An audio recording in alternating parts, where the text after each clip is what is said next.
Welcome to Illy's Isles Vibez Only podcast, hosted by me, Ilana, where we celebrate positive vibes, creativity, and artistic expression. Sponsored by the Playlister Network and the Matrix Studios. I'm here with Bjorn Majestik, and today we're going to be going over his album Born Again Stoner and his single Joy. Welcome, Bjorn. What's up? Say what's up. Yeah, it's good. It's good. I'm happy to be here. I'm happy that you're here too, man. MTA had a different plan for us today, guys. Yes, definitely. Sorry about that. I'm here. I had to come no matter what. So. No, I'm grateful. And today, guys, we're gonna be diving into his artistry. We're gonna be going over a couple of different things, because when you say things like "life gives me lemons" and I made acid out of it, what was in your mindset? I mean, honestly, because I think when people use that term, "life gives you lemon," you make lemonade. So it's like, well, you take a bad situation, you make it good. And for me, talking about acid was more like, yeah, life gave me lemons, but I'm instead of creating something good out of it, it's just been more of a hostile takeover almost each time on the situation. So it's like, well, I'm gonna make acid out of it, and if I can't get to my goal the nice way, I'm gonna burn my way through somehow to get there. What it felt like for me? It felt like a twist of, on the usual, like, not like a twist on the usual make lemonade, mentality, but you're turning pain into something, more intense and unfiltered, because like acid, like. No, it's a fact. Yeah. No doubt. I mean, because pain is definitely a driving force behind a lot of what I've written, or a lot of what I freestyle, or how I came up. So it's just why I like to say things in a way that's gonna be intense, or be in a way to grab your attention. Yeah. Because if I would have said well, life gave me lemons, so I made lemonade, I would just felt like like being everybody else. Soft. Yeah.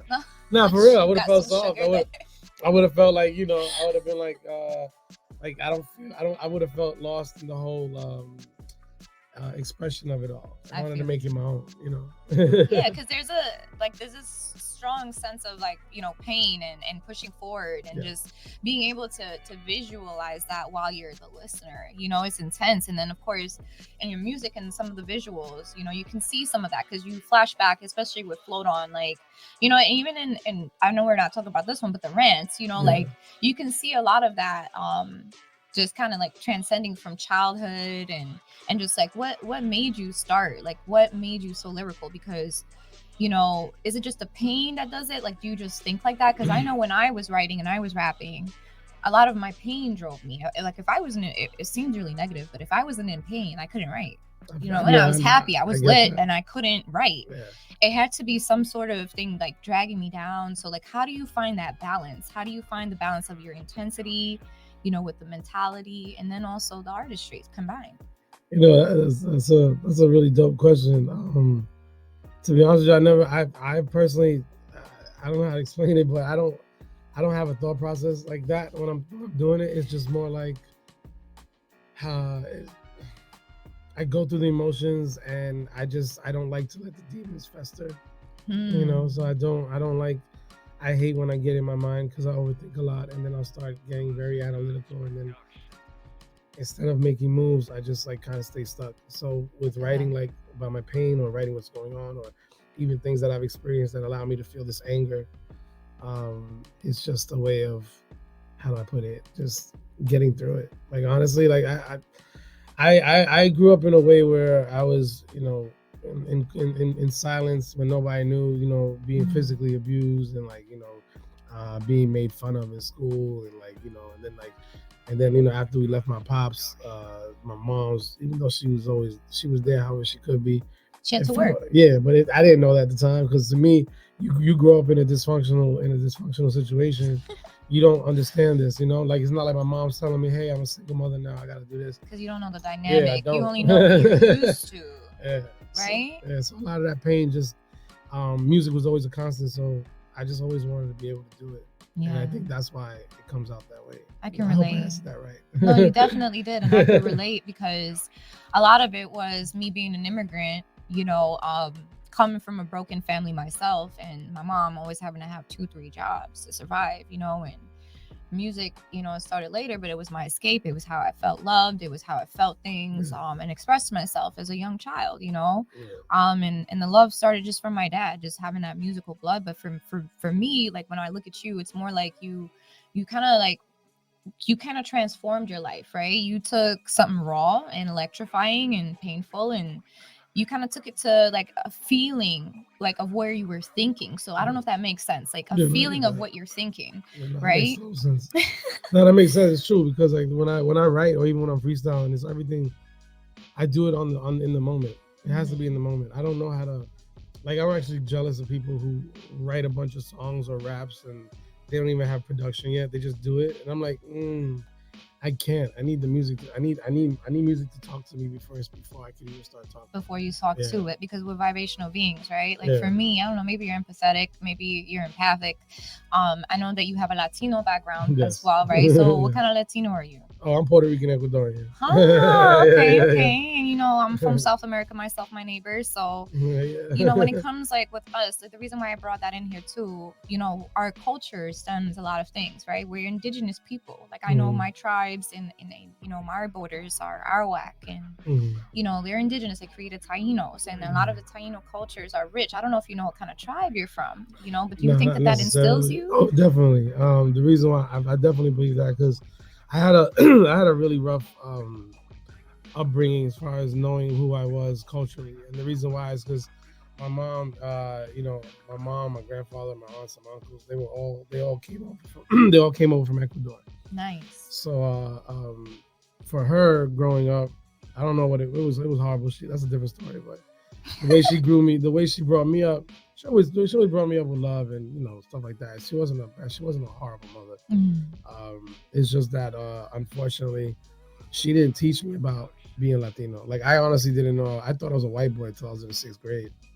I just thought I spoke a different language. Like, I didn't know anything about who I was or what being Ecuadorian, or even my dad wasn't around because we left him when I was 8. Yeah. And it's not like he ever told me, oh yeah, you're Puerto Rican too, and da da da da. So it's like I didn't know any of that. So having learned that at that age bugged me out, because it was like, wait a second, wait, what? So now it's like an identity of how do I put it? Just like trying to find myself. Yeah. And then being like, I feel like I'm in my own. I feel like I'm my own first generation of who I am. Like I don't even feel like I stem from my parents. Same. But it's more like I still have to give credit to the fact that had I not gone through any of that, I wouldn't probably be where I'm at right now. In a weird way.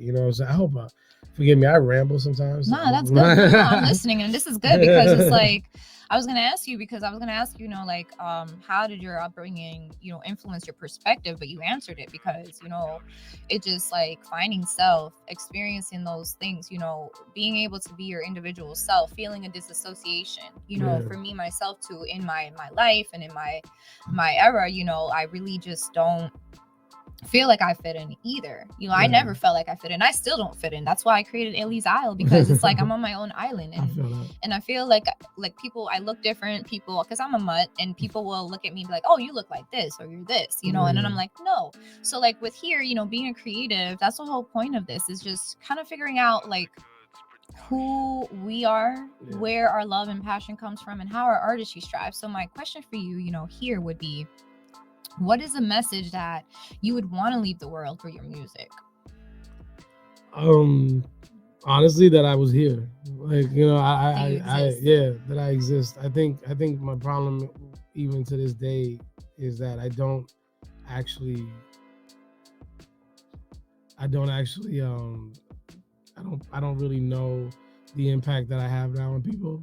So it's kind of bugged out. So it's like in my mind, I'm like, all right. So it's like for me, I'm still a rookie every day, even though I've been doing this for over 30 years now. I still treat myself like I just got into this. Mm-hmm. So that's my message. My message would be like to just know I was here, because like growing up, and being under, whether it's abuse or being ignored in school or being made fun of or trying to fit in, I just never felt like I was seen.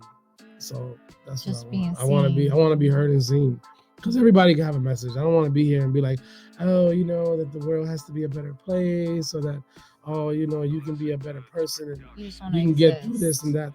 It's like, no, I need to exist first. Like, know who I am. Like, before you make any judgment or decision, you have to know I was here.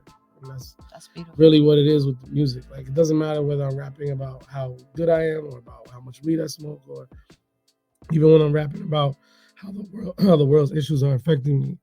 Like, those are actually, those are real opinions, and I value that. Like, I value opinion, and that's why I say that. That's beautiful. I love that. Well said.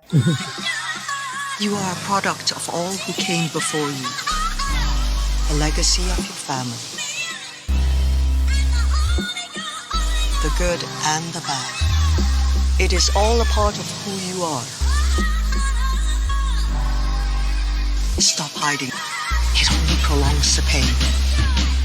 I was born in the 70s, grew up in the 80s, teen by the 90s, but them thousands drove me crazy. Tens was never perfect, but damn sure did it change me. Now I'm looking at my 20s like when Sway gonna persuade me to come shine like a pun rhyme, with more vibes than a drum line. More sun than the sunshine, I'm a show shot like a punchline. No Kanye, call me Chicago the way I sometimes. I'm living peers who I miss dearly, that's why it's gun time. Shooting shots with melodies, the only God that edits me. Forever unstoppable and can't die, cause I am energy. Trust my legacy's eternal as long as there's memory. I'll die today and tomorrow, I know I'm part of our synergy. I live in symphony, y'all better sing a hymn for me, cause I've been a slave for far too long within my misery, watching my world burn visibly. I am lividly sick and G to the point where life is no longer a gift to me. But I stay present, like bingo hands in attendance, I wait for the call. As each tear falls, the voice of my inner child rises, reminding me of promises that I failed to keep. Holding tight to the thin thread of life, watching it fray from the pressure of trying to remember when I told myself I love you before the self-hate began to fester. All I ever wanted was money, peace, and some happiness. Intrusive thoughts with an abusive force made it disastrous. Master who's not mastering, but a master, it's obvious. Talent been valid since birth, so why am I stopping it? The blessings, the chances, and the big show, the dances. I know the things that I want, but I'm scared to put my hand in. It's like I'm meant to be a star, but all I do is stand in. Bitch, I'm Bjorn Majestik, of course I should be demanding. It's what I should be affirming, but it's really just the opposite. Knowing how locked I get, I need to find a way of stopping this. I want joy in my life, it's all that I'm craving. I know I'm a villain to some, but to many I'm saintly. So say shit or say less, but it's finally time to say yes to becoming my true self. Like fuck it, there is no days left. I'm reaching for the stars, cause this world is a toy, and I'm sick of playing with demons. So where the fuck is my...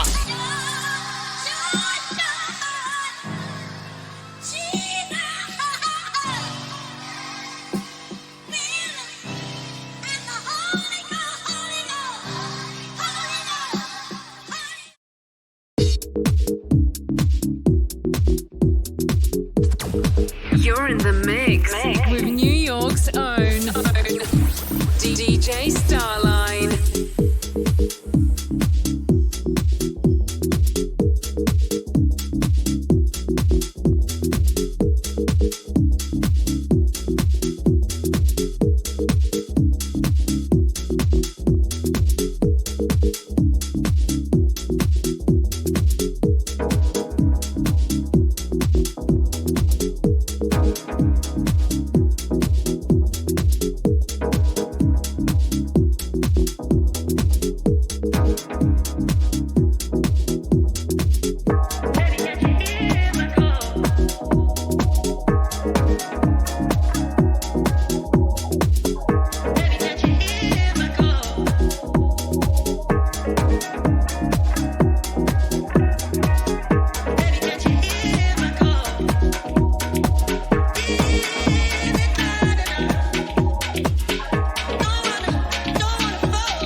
Okay, party people in the house.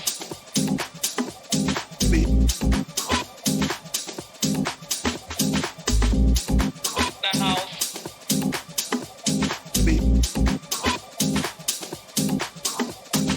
Okay, party people in the house.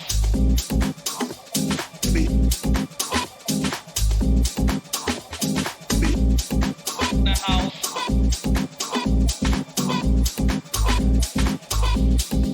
The house. Okay, party people in the house. That's me in the place to be. We're gonna show you how we do it for 85 kicking live, alright?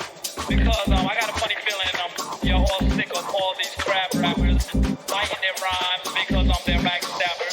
But when it comes to me and my friend Doug Fresh here, there is no competition because we are the best, yeah. And y'all will realize that we are the move. So listen close so you all don't miss as we go a little something like this.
in the mix with New York's own DJ Starline.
DJ Starline.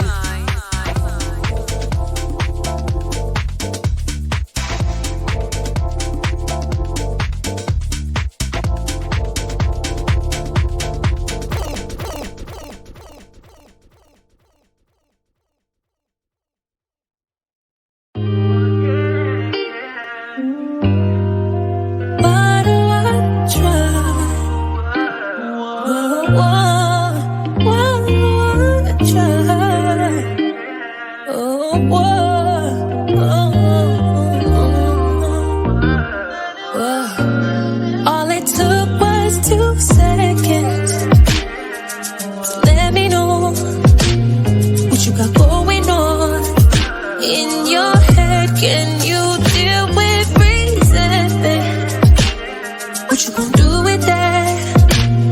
I don't come running back.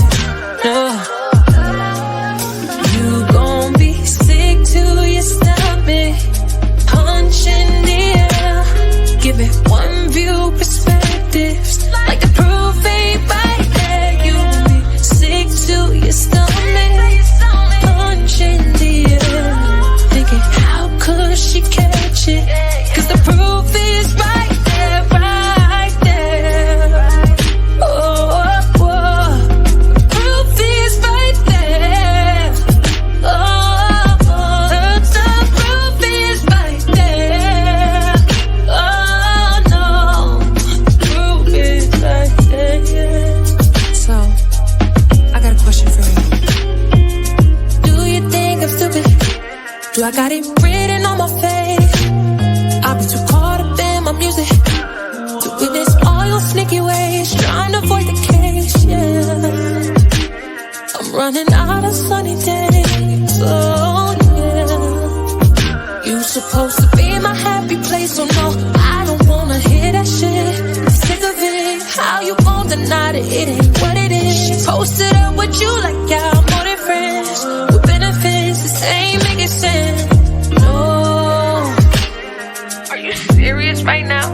It's just ain't making sense. Tell me the truth, tell me the truth. Won't be sick to your stomach, punch in the air.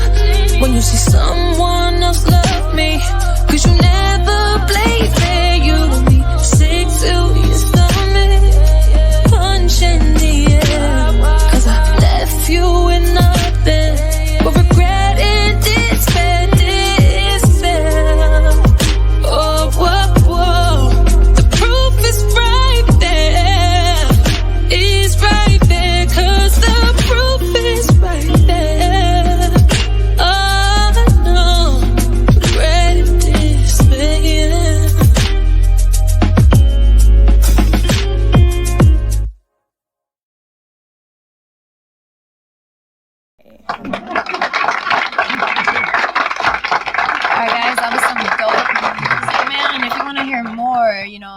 Tell them where they can hear more. Yeah, you can definitely find me on Spotify, Apple Music, Tidal.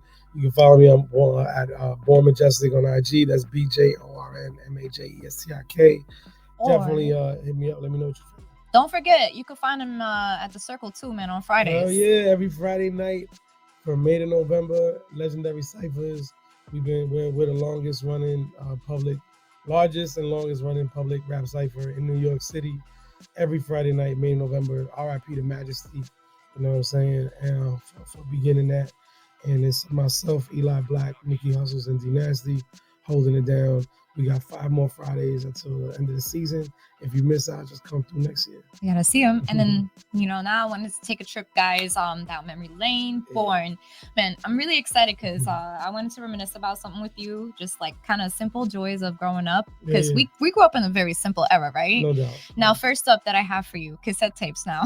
Those summer days, I spent it in the backyard, bro. I have a vivid memory. So there's a memory of me and my cousins and my homies in the backyard. I was always the only girl. I was a tomboy, right? And my mom had an Earth, Wind, and Fire cassette tape. And I had a little black boombox that we used to plug up to my auntie's house on the sidewalk outside. And I used to record over my mom's Earth, Wind, and Fires. You know the song Uchi Wally Wally? Yeah. Uchi Bang Bang? Yeah. That was the first song my mom whooped me. Oh, wow. That's hilarious. She didn't think it was very funny, but I love it. And it's a vivid memory. So, I remember... just being outside. So what would you say is your favorite memory of a cassette tape story that you've got? Honestly, it would have to be that I stole my fellow classmate in the 3rd grade. I stole his Beastie Boys license to ill tape because what? Like I said, I've been around. Regardless of the abuse I went through as a kid, music has always been constant. I'm definitely I'm a radio baby. I'm a MTV baby. I've always loved music, and I also should credit this to. It's kind of crazy, but my dad used to only listen to Motown and doo-wop, because back in the days they used to have a station called it's still 101.5, but it's a different market now. But back then, He used to be a radio host. His name was Cousin Brucey, and he used to play all these like 50s and 60s music. So my dad used to always play that.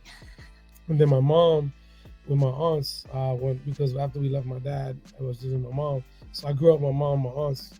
So my mom and my aunts would constantly play like 70s music, like the Carpenters. Oh yeah, those are the records that the vinyls that I have. So my dad left me Beatles vinyls and things like that. I'm searching for a record player, and I see that Amazon got them now. They're coming back, so I'm really excited because I have a Tracy Chapman vinyl. Oh wow. I have the Police. There's a song Elvira.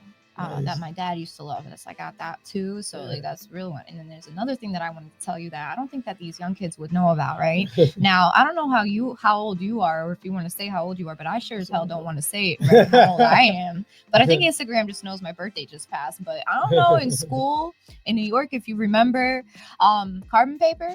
Oh hell yeah. So everybody used to use that to like write on stuff. Yeah, it was weird. Carbon paper was like one of those things you had to steal from like science class. Facts. Like that. Yeah, I remember that. The teacher. So guys, if you don't know what me and Bjorn are talking about, right? So carbon paper basically is this little black sheet of paper that if you cut school or if you were sick, right? A teacher there was no digital. We didn't have computers. We didn't have internet, right? Yeah. So you used to put it behind your paper.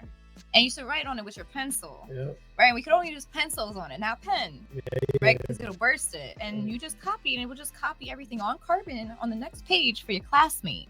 And you had to put it in between. So that was something that was a long time ago. But real quick, just my fault, because I didn't get to finish. So I took his so even though I had listened to all his music, I didn't really start listening to rap until I heard it on the radio. And the first few songs I ever heard was on the radio was Raw Bass, It Takes Two, and obviously Run DMC. Oh yeah. And then when I heard Fight for Your Rights to Party, and then my classmate had it, I was like, yo, you brought that tape?